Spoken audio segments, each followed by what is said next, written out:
घटना ऐकून रतन टाटांबद्दलचा तुमचा आदर नक्कीच वाढेल. त्यासाठी हा व्हिडिओ पूर्ण बघा. गोष्ट आहे 1954ची, जेव्हा टाटांनी भारतात पहिल्यांदाच ट्रक लॉन्च केले होते. ही गोष्ट तेव्हाची आहे.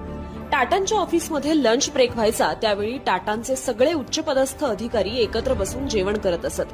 पण एक अधिकारी मात्र त्यांच्यामध्ये कधीच नसायचा. तो कुठे जातो याचा तपास केल्यानंतर समजलं की तो अधिकारी धाब्यावर जाऊन सामान्य ट्रक ड्रायव्हर सोबत जेवण करत असायचा. पण जेवण तर फक्त निमित्त होतं. जेवता जेवता तो ट्रक चालवणाऱ्या ड्रायव्हरकडून टाटा ट्रक बद्दलचा फीडबॅक घ्यायचा. म्हणजे ड्रायव्हिंग करताना काही प्रॉब्लेम येतोय का, ट्रकमध्ये नक्की सुधारणा काय करायला हव्यात, आणि तसा रिपोर्ट तो थेट कंपनीला द्यायचा. त्या अधिकाऱ्याचं नाव होतं सुमंत मुळगावकर. इतकं डेडिकेशन बघून टाटा खुश झाले. सुमंत मुळगावकर एक भारतीय उद्योगपती होते, ज्यांना टाटा मोटर्सचं शिल्पकार म्हणून ओळखलं जातं. ते टाटा इंजिनिअरिंग अँड लोकोमोटिव्ह कंपनीचे मुख्य कार्यकारी अधिकारी. घटना ऐकून रतन टाटांबद्दलचा तुमचा आदर नक्कीच वाढेल. त्यासाठी हा व्हिडिओ पूर्ण बघा. गोष्ट आहे 1954ची, जेव्हा टाटांनी भारतात पहिल्यांदाच ट्रक लॉन्च केले होते. ही गोष्ट तेव्हाची आहे.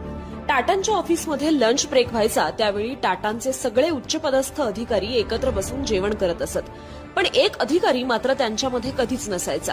तो कुठे जातो याचा तपास केल्यानंतर समजलं की तो अधिकारी धाब्यावर जाऊन सामान्य ट्रक ड्रायव्हर सोबत जेवण करत असायचा. पण जेवण तर फक्त निमित्त होतं. जेवता जेवता तो ट्रक चालवणाऱ्या ड्रायव्हरकडून टाटा ट्रक बद्दलचा फीडबॅक घ्यायचा. म्हणजे ड्रायव्हिंग करताना काही प्रॉब्लेम येतोय का, ट्रकमध्ये नक्की सुधारणा काय करायला हव्यात, आणि तसा रिपोर्ट तो थेट कंपनीला द्यायचा. त्या अधिकाऱ्याचं नाव होतं सुमंत मुळगावकर. इतकं डेडिकेशन बघून टाटा खुश झाले.